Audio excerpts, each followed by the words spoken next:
kalian masih kurang paham, boleh langsung tanyakan aja sebelah mananya biar langsung terjawab. Beratnya gimana? Beratnya berapa? Sebentar, Bu. So,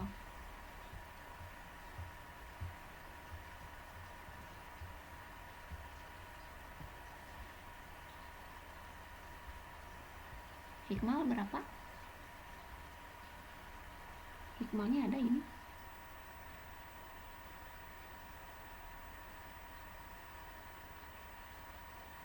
Haikal berapa? Masih hitung? Belum, Miss, masih ngitung. Belum. So,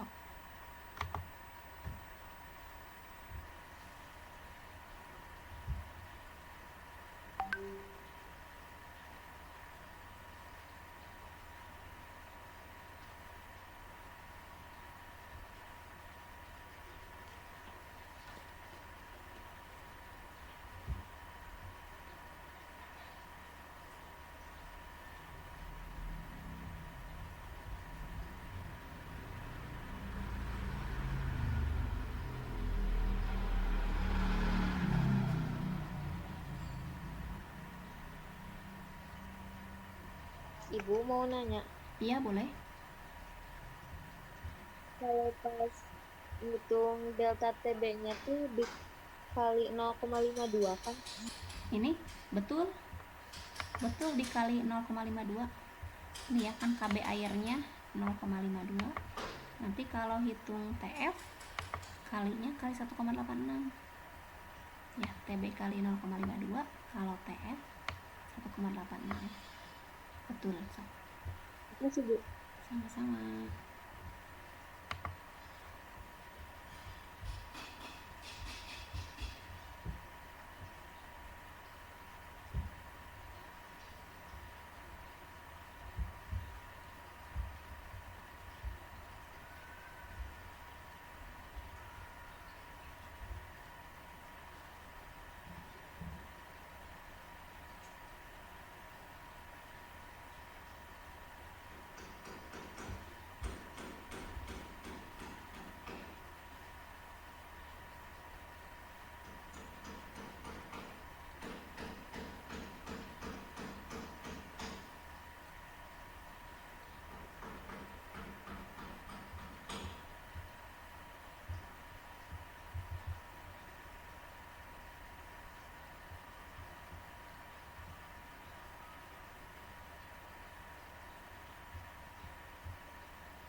Jangan lupa nanti yang ditanyakannya itu titik didih. Jangan lupa ditambah 100. Kalau yang titik beku atau yang TF, jangan lupa di 0 kurangi delta TF-nya.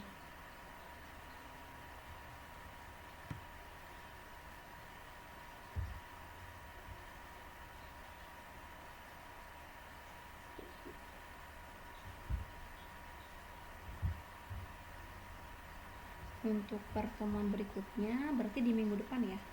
Minggu depan kita masih di soal TD sama soal TB, titik beku dan titik didih, atau TF sama TB ya.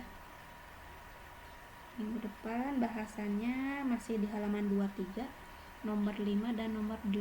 Nanti minggu depan kita bahas yang itu ya, nomor 5 dan nomor 8.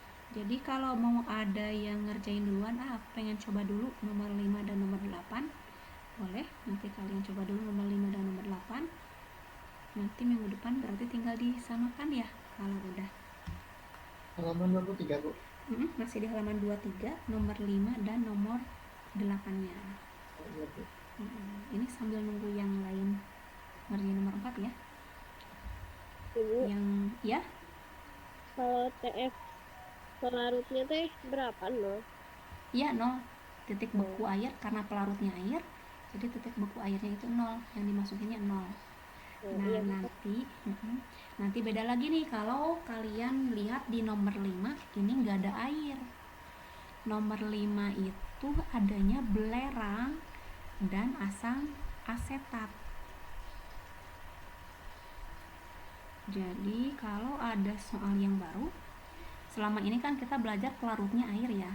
Nanti di soal-soal yang lain pelarutnya bisa saja bukan air seperti di nomor 5 ini. Ya, kalau ada yang lagi baca nih nomor 5, kita baca dulu sekilas aja soalnya ya. Ada belerang dan ada asam asetat. Kira-kira mana terlarutnya nih, belerangnya atau asam asetatnya?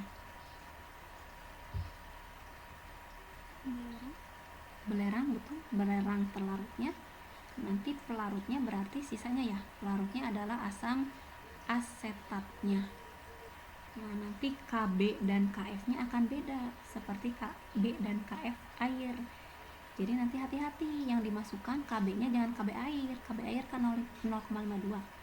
Nanti ada keterangan pasti Kb asam asetatnya berapa, Kf asam asetatnya berapa. Kemudian pasti bakal diketahui juga tuh ada titik didih asam asetat murni. Nanti yang dimasukinnya kalau cari TB larutan, nanti yang dimasukinnya kan TB pelarut murni ya. Nanti yang dimasukinnya jangan 100 itu titik didih air. Sedangkan di soal nomor 5 ini pelarutnya asam asetat. Jadi nanti yang dimasukinnya 118,3 baru ditambahkan dengan delta TB-nya, titik boiling point-nya atau didihnya. Begitupun dengan titik bekunya. Nanti yang dimasukin jangan suhu 0 derajat Celcius, itu punyanya air. Sedangkan di soal ini soalnya asam asetat sebagai pelarutnya. Jadi yang dimasukkan bukan 0 tapi 16,6 derajat Celcius. Gitu ya untuk variasi soal. Jadi tidak selalu pelarutnya air, bisa saja yang lain seperti di nomor 5 asam asetat, atau bisa saja nanti di ulangan pelarutnya toluen, etanol. Pokoknya kalian harus baca hati-hati siapa terlarutnya, siapa pelarutnya, berapa titik didih pelarut murninya, titik beku pelarut murninya. Itu jangan selalu ingat yang air, yang 100 dan 0 bisa saja berubah-ubah. Mana yang lain udah nemu nomor 4? Sama? Sama? Beda? Dapat berapa yang lain? TB-nya 102,08. Ada yang 102. Sama kayak Anya, Bu. 102,8 ya. Nah, yang lain 102,8. 0,44. Sama, Bu, kayak Anya. Oke, Ibu tulis dulu ya. TB-nya 102,08. 08. Tadi Yusuf berapa Yusuf? 102 berapa? 102,0956. 102,0956. Kalau TF-nya nemu berapa? Minus berapa? 7,4958. 7,4958. Oke, berarti sebagian besar sama ya sebenarnya kalau dibulatkan 102,1. Yang titik bekunya juga kalau dibulatkan sama-sama di minus 7,5. Oke, berarti kalian udah bisa untuk menghitung titik didih, titik beku, penurunan titik didih, penurunan titik beku, dan juga molalitasnya. Yang Ibu tampilkan ini baru satu variasi itu. Kemungkinan nanti masih banyak variasi yang lain. Jadi banyak berlatih, boleh dari buku yang ini atau dari buku yang lain, ataupun dari aplikasi pembelajaran, mau itu dari Ruang Guru, dari Zenius, dan lainnya boleh kalian banyak berlatih latihan soal.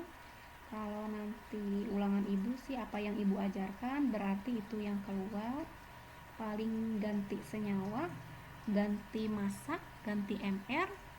Tapi untuk SBMPTN kan gak kayak gitu ya. Biasanya soalnya rada mau ke Bandung tapi ke Cianjur dulu baru balik lagi ke Bandung gitu ya. Untuk yang SBMPTN nggak to the point, biasanya cari apanya dulu baru bisa ngerjain yang utamanya itu yang SBMPTN. Nanti di akhir juga ibu mau tampilkan contoh soal yang SBMPTN ya, tapi setelah beres pembahasan tekanan osmotik.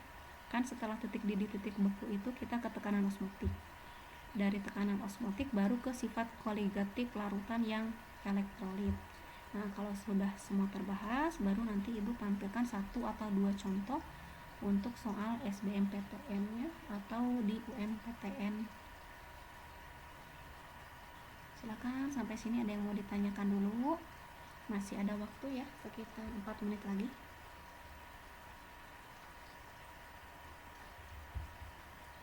Ya, ibu ingatkan lagi, minggu depan kita bahasan nomor 5 dan nomor 8 ya.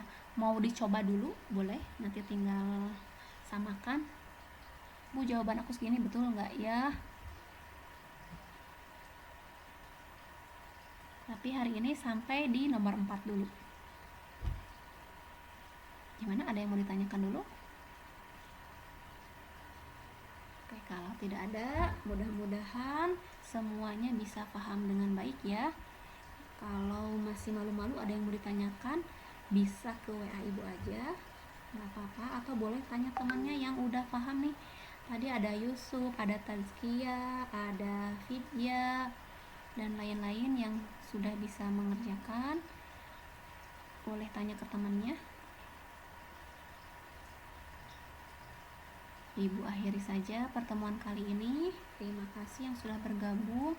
Mudah-mudahan apa yang ibu sampaikan bisa bermanfaat, bisa dipahami dengan baik, dan setiap detik yang kita gunakan untuk belajar bisa menjadi amal ibadah buat kita semua. Tapi jangan dulu live ya, ibu mau screenshot